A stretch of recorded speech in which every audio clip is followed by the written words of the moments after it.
23 अगस्त 2024 shift 1 में पूछा गया है क्वेश्चन, एनसीआरएफ से रिलेटेड है। एनसीआरएफ से रिलेटेड है। एनसीआरएफ का मतलब है national credit framework. National credit framework 2023। ठीक है, ये इसी से संबंधित सवाल है। इसके बारे में हमने कई एक क्वेश्चंस में बात कर ली है। यहाँ पे सीधे सवाल पर आते हैं। यहाँ पर आपको मैच द कॉलम के सवाल दिए गए हैं और पहले कॉलम में दिया है academic year, credit point, credit and syllabus. ऐसे सवालों के लिए हमने बोला आपसे कि जब भी ऐसे सवाल करने को मिले तो आप देखिए इन चारों में से आप किसको सबसे अच्छे से जानते हैं। एनसीआरएफ की लास्ट वीडियो में हमने आपको क्रेडिट पॉइंट के बारे में, एकेडमिक ईयर के बारे में बतलाया ही था।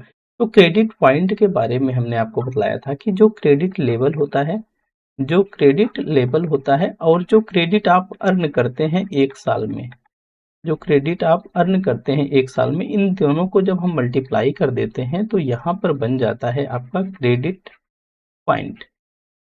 यहाँ पे बन जाता है क्रेडिट पॉइंट। कुछ इस तरीके से हमने आपको दिखलाया था। देखिए जैसे ये यूजी आप बैचलर थर्ड ईयर में है यहाँ पे, और यहाँ पे देखिए क्रेडिट लेवल कितना है 5.5 है। जो क्रेडिट अर्न है आपकी कितनी है 40 है। अब इन दोनों का मल्टीप्लिकेशन हुआ तो ये टोटल क्रेडिट पॉइंट बन गया 220।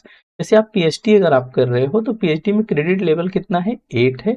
जो क्रेडिट अर्न प्रति ईयर की बात है 40 है, एंड जो क्रेडिट पॉइंट टोटल बन रहे हैं वो कितने बन रहे हैं, अगर 8 में 40 का मल्टीप्लिकेशन होगा तो 320 मिल जाएगा। इसी प्रकार आप किसी में भी देख लेंगे, अगर बैचलर डिग्री 4 ईयर की है तो चौथे साल आप 6 क्रेडिट लेवल होगा, और जो प्रति ईयर क्रेडिट अर्न करने की बात है 40 है, मल्टीप्लिकेशन होगा तो 240 बन जाएगा। ठीक है, तो यही चीज हमने वहां पे आपको सिखलाई थी। और उसके आधार पे आप अब जो क्रेडिट पॉइंट होता है वो क्या है, ग्रेड पॉइंट और क्रेडिट संख्या का क्या है, गुणनफल हुआ करता है।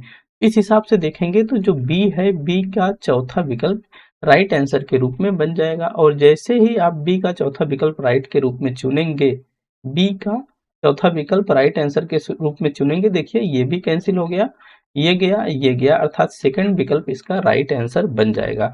तो ए का देखेंगे तो ए का इसमें क्या हो जाएगा, ए का देखेंगे तो ए का हो गया तीसरा, मतलब एकेडमिक ईयर की बात है भाई। एकेडमिक ईयर में ऑड एंड इवन सेमेस्टर्स होते हैं, 2 सेमेस्टर्स में बटा हुआ होता है। ठीक है, पाठ्यक्रम पे जाएंगे तो पाठ्यक्रम क्या है, पाठ्यक्रम भाई साल भर में जो आप पढ़ाई लिखाई करते हो, जो उसके उद्देश्य और परिणाम परिभाषित किए जाते हैं वही तो आप पढ़ते हो, जो सिलेबस बनता है वही तो आप पढ़ते हो।